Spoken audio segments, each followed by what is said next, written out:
Hi, I'm the Multifarious Fisherman. This is Seven Fish. And it's Tuesday, so this is a tip to make you dangerous. Not so much dangerous, but...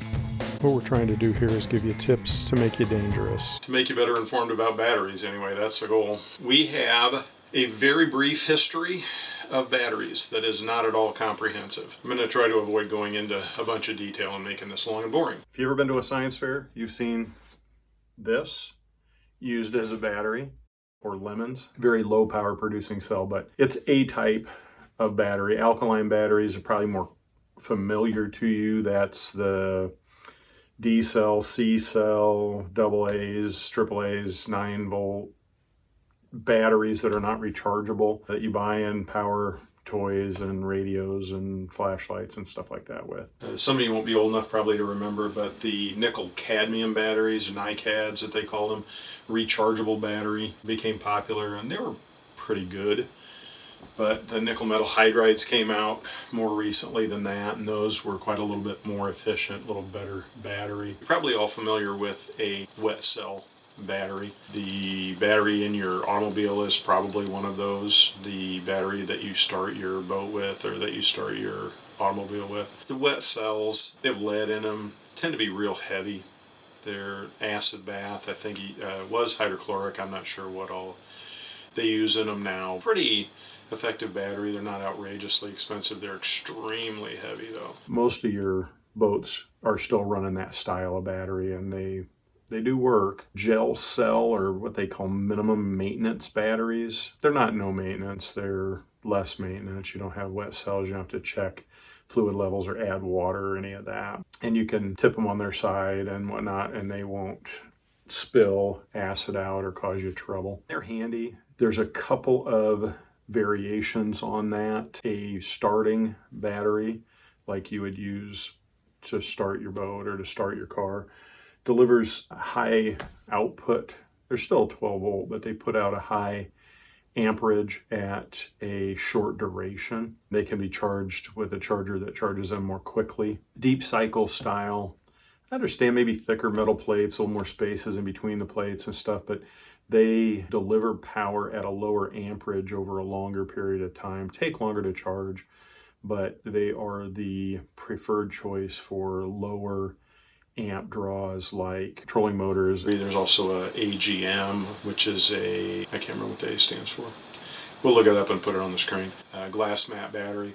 They behave better. They're less prone to sulfation. They make sealed lead acid batteries. This is a standard Vexilar style battery. Those are charged with a specific type of charger. The current reigning king of batteries are the lithium ion batteries. Their efficiency to store and deliver power is kind of top dog right now. They're very expensive, that's the downside, and they're way lighter. This thing is pretty substantial. I don't have a weight on them, but this is way lighter, and they're virtually the same size. This is a 9 amp hour, this is a 10 amp hour. These are interchangeable functionally. Important thing about lithium ion batteries, they are not to be charged with this style of charger. That's problematic. You don't want to use a lithium charger on this, and you don't want to use a SLA battery charger on the lithium batteries. I wanted to make you aware of the lithium ions if you aren't already, and you probably are. Some benefits. Obviously, the lightweight is a big benefit. The ability to run higher amp hours in a similar size package is a benefit. Another thing is the power delivery of them. A 12 volt battery that you use in your boat to power your electronics and to, let's say, start your engine or power your trolling motor, fully charged, should be running when they're new 14 volts or maybe a little more full, which is confusing because you think, well, it's a 12 volt battery, why is it running at 14 and a half volts? Well, that's where it should be when you charge it up, when it's full. And as you discharge it, the voltage output comes down. So as that becomes more and more discharged, it'll drop down to 12 volts to 11, 10, 9 volts. A lot of your electronics, fish locators and stuff, shut off. You know, that sub 10 volt, 9.5, 9 volts, and those units will shut themselves off because they don't want to run on that kind of energy. So as that battery discharges, it might still have a decent amount of juice in it, but there's not enough power to power your fish locator. It might run your lights on your boat for a long time, might run the bilge pump or something, you know, so it seems like, well, I still got battery, but my fish locators are dying. That's because they don't want to run at that lower voltage.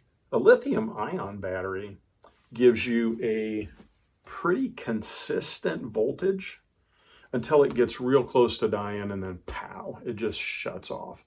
So your effective time, run time is longer. Not only if you've got a higher amp hour battery, you're going to get a longer run time, but it's draining the battery at the voltage you're operating at closer to being completely empty. So your power delivery is better for the type of devices that we're powering with them.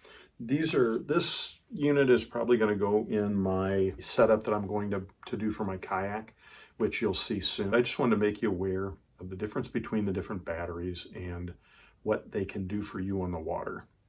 Thanks for watching. I'll have a video for you on Friday and again on Tuesday.